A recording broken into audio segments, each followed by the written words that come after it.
SSP convent school Jangipur Ghazipur के इस online class में आप सभी विद्यार्थियों का हार्दिक स्वागत है। Good morning to everybody. Present continuous tense में कक्षा 10 में प्रेजेंट कंटिन्यूअस टेंस पिछले वीडियो में जो है अफर्मेटिव हम लोग पढ़े थे, उसमें थोड़ा कुछ बाकी था, उस पर चर्चा करेंगे। पहले प्रेजेंट कंटिन्यूअस टेंस आपको पहचान बताया गया था कि इस टेंस के वाक्यों से किसी कार्य का जारी रहना वर्तमान काल में पाया जाता है। इसके हिंदी वाक्य के अंत में रहा है, रही है, रहे हैं, बैठा है, बैठी है, पढ़ा है, पढ़ी है, लेटा है, लेटी है आदि करके शब्द आते हैं। इसमें कार्य प्रारंभ और समाप्त होने का समय ज्ञात नहीं रहता है, बस कार्य का जारी रहने का भाव पाया जाता है। फिर इसके बाद जो है इसका जो स्ट्रक्चर था वाक्य बनाने का, जो आज subject plus is a mark plus main verb का first form plus ING plus object, इस स्ट्रक्चर पर जो है इसका अनुवाद बना था। आईएनजी जोड़ने के नियम में जो है आपको बताया गया था, जैसे पहला सबसे पहले ये बताया गया था कि यदि जो है वर्ब के अंत में ई आया हो तो आईएनजी जोड़ते समय ई को हटा देते हैं। जैसे कम, तो क्या हो जाएगा, ई हट जाएगा, COMING हो जाएगा। जैसे टेक है, टेक, तो अंत में ई आया है तो आईएनजी जोड़ेंगे तो TAKING हो जाएगा, टेकिंग हो जाएगा। उसी तरह से दूसरा आईएनजी जोड़ने का नियम बताया गया था कि यदि किसी भी वर्ब के अंत में कॉन्सोनेंट हो और उससे पहले एक वावेल हो तो आईएनजी जोड़ते समय कॉन्सोनेंट डबल हो जाता है। जैसे एग्जांपल के लिए सीट, तो अब अंत में देखिए टी आया है, उससे पहले एक जो है आई वावेल आया है, आईएनजी जब जोड़ेंगे तो यह क्या हो जाएगा, डबल हो जाएगा, SITTING हो जाता है। उसी तरह से स्विम, यह WIM, तो देखिए अंत में यम जो है कॉन्सोनेंट है, उससे पहले एक आई वावेल आया है तो क्या हो जाएगा, यह WI, अब कॉन्सोनेंट डबल हो जाएगा, MING हो जाएगा। उसी तरह से जैसे रन है, RUN है, तो देखिए अंत में एन आया है और उससे पहले यू है तो RUNNING हो जाता है। ध्यान रखेंगे। अब एक बात और ध्यान रखिए, जब ये नियम है कि अंत में कॉन्सोनेंट रहेगा, उससे पहले आई रहेगा, उससे पहले वावेल रहेगा, तो एक वावेल रहेगा तो आईएनजी जोड़ते समय यह जो है डबल हो जाएगा। लेकिन अगर अंत में कॉन्सोनेंट है और उससे पहले दो वावेल है तो केवल आईएनजी जोड़ेंगे। जैसे रीड, READ, देखिए अंत में डी जो है इसमें कॉन्सोनेंट है, लेकिन उससे पहले दो वावेल आया है, ई और ए, तो आईएनजी जोड़ते समय केवल डी को आप डबल नहीं करेंगे, अर्थात कॉन्सोनेंट डबल नहीं होगा। क्यों? क्योंकि उससे पहले दो जो है वावेल्स आए हैं, तो क्या हो जाएगा, रीडिंग हो जाएगा। उसी तरह से जैसे मीट है, MEET, तो अब आईएनजी जोड़ेंगे तो MEETING आपको डबल नहीं करना है। क्यों? कि अंत में कॉन्सोनेंट तो आया है लेकिन उससे पहले दो वावेल है। एक और बात ध्यान रखेंगे, आपको बताया जा चुका है पहले जब शुरुआत ग्रामर का किया गया था, W और Y ये दोनों जो है सेमी वावेल है, अर्ध स्वर।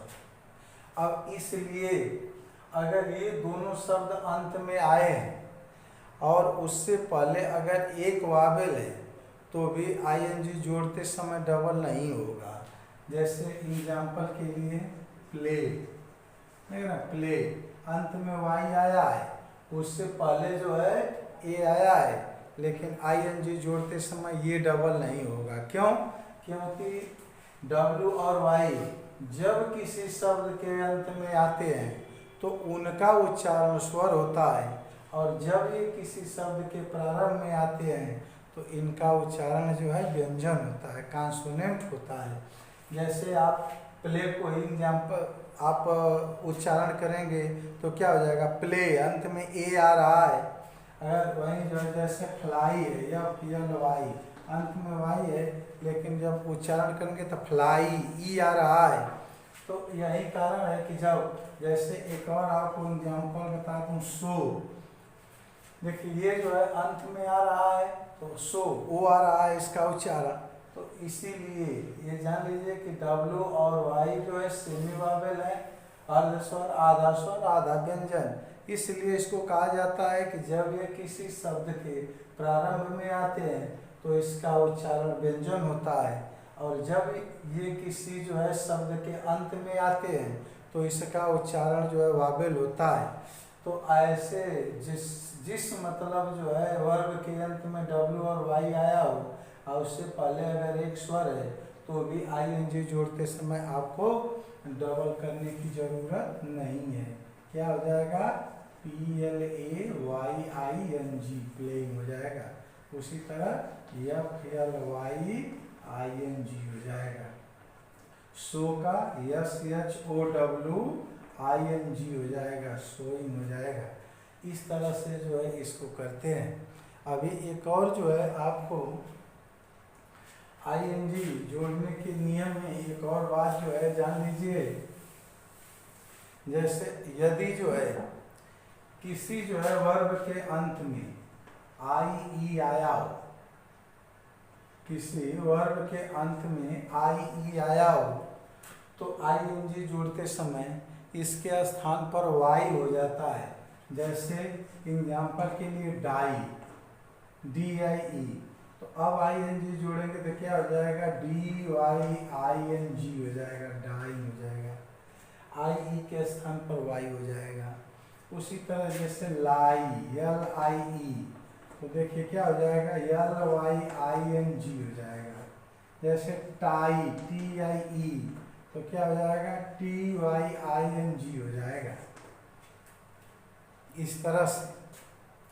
और अंत में जो है एक देखिए नियम का अपवाद है, ओपन, अंत में यन है, उससे पहले एक वावेल है, लेकिन आईएनजी जोड़ते समय यन डबल नहीं होता है, इसका केवल ओपनिंग हो जाता है। ये नियम का जो है अपवाद है, इसमें जो है डबल नहीं होता है। तो आप इस तरह से जो है आईएनजी जोड़ेंगे, और आईएनजी जोड़ने के जो सामान्य नियम है वो आपको बता दिया गया। आप इसमें किसी प्रकार की गलती नहीं करेंगे, इसको समझ लेंगे, क्योंकि इसमें मूल रूप से आईएनजी जोड़ने संबंधित ही गलती होती है। तो आगे अब आप लोगों को इसमें ये जो है एक और इसमें नियम जानिएगा या बात जानिएगा कि यदि वाक्य में सेंस ऑफ ऑर्गन्स का भाव प्रकट होता है, जैसे सूंघना, देखना, महसूस करना, ये सब प्रकट होता हो, तो रहता है वाक्य जो है प्रेजेंट कंटिन्यूअस में, रहा है, रही है आता है, लेकिन जब अनुवाद करते हैं तो ये प्रेजेंट इंडेफिनिट टेंस में हो जाता है। जैसे मैं तुम्हारी बात समझ रहा हूँ, तो ये सेंस ऑफ ऑर्गन्स है। अब इसका अनुवाद करेंगे तो क्या हो जाएगा, आई अंडरस्टैंड यू। ध्यान देंगे, यदि वाक्य में जो है प्रेजेंट कंटिन्यूअस है या सेंस ऑफ ऑर्गन्स है, जैसे सेंस ऑफ ऑर्गन्स का मतलब जो है देखना, छूना, स्पर्श करना, समझना, ये सब जो है, तो उस वाक्य को जो है कंटिन्यूअस में रहता है, रहा है, रही है, आएगा, लेकिन अनुवाद करेंगे तो ये जो है प्रेजेंट इंडेफिनिट टेंस में बन जाता है। जैसे मैं तुम्हारी बात समझ रहा हूँ, तो क्या बनाएंगे, आई अंडरस्टैंड यू। जैसे यह फूल मीठा खुशबू दे रहा है, दिस फ्लावर स्मेल्स स्वीट। इस तरह से जो है बनाएंगे।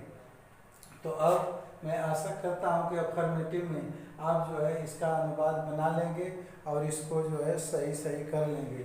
एक बार फिर से देखिए, स्ट्रक्चर को समझ लीजिए।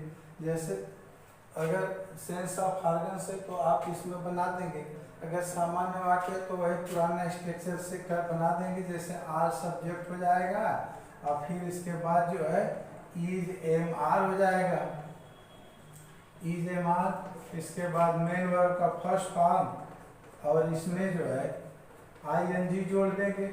आईएनजी जोड़ने का नियम अभी बताया गया है। इसके बाद ऑब्जेक्ट हो जाएगा। इस तरह से जो है आप इसका अनुवाद जो है करेंगे। अब फिर इसके बाद आगे जो है नेगेटिव में आते हैं। देखिए नेगेटिव सेंटेंस में क्या है ना, यदि वाक्य नकारात्मक है जैसे नहीं आया है तो आप इज एम आर के पश्चात नॉट का प्रयोग कर देंगे।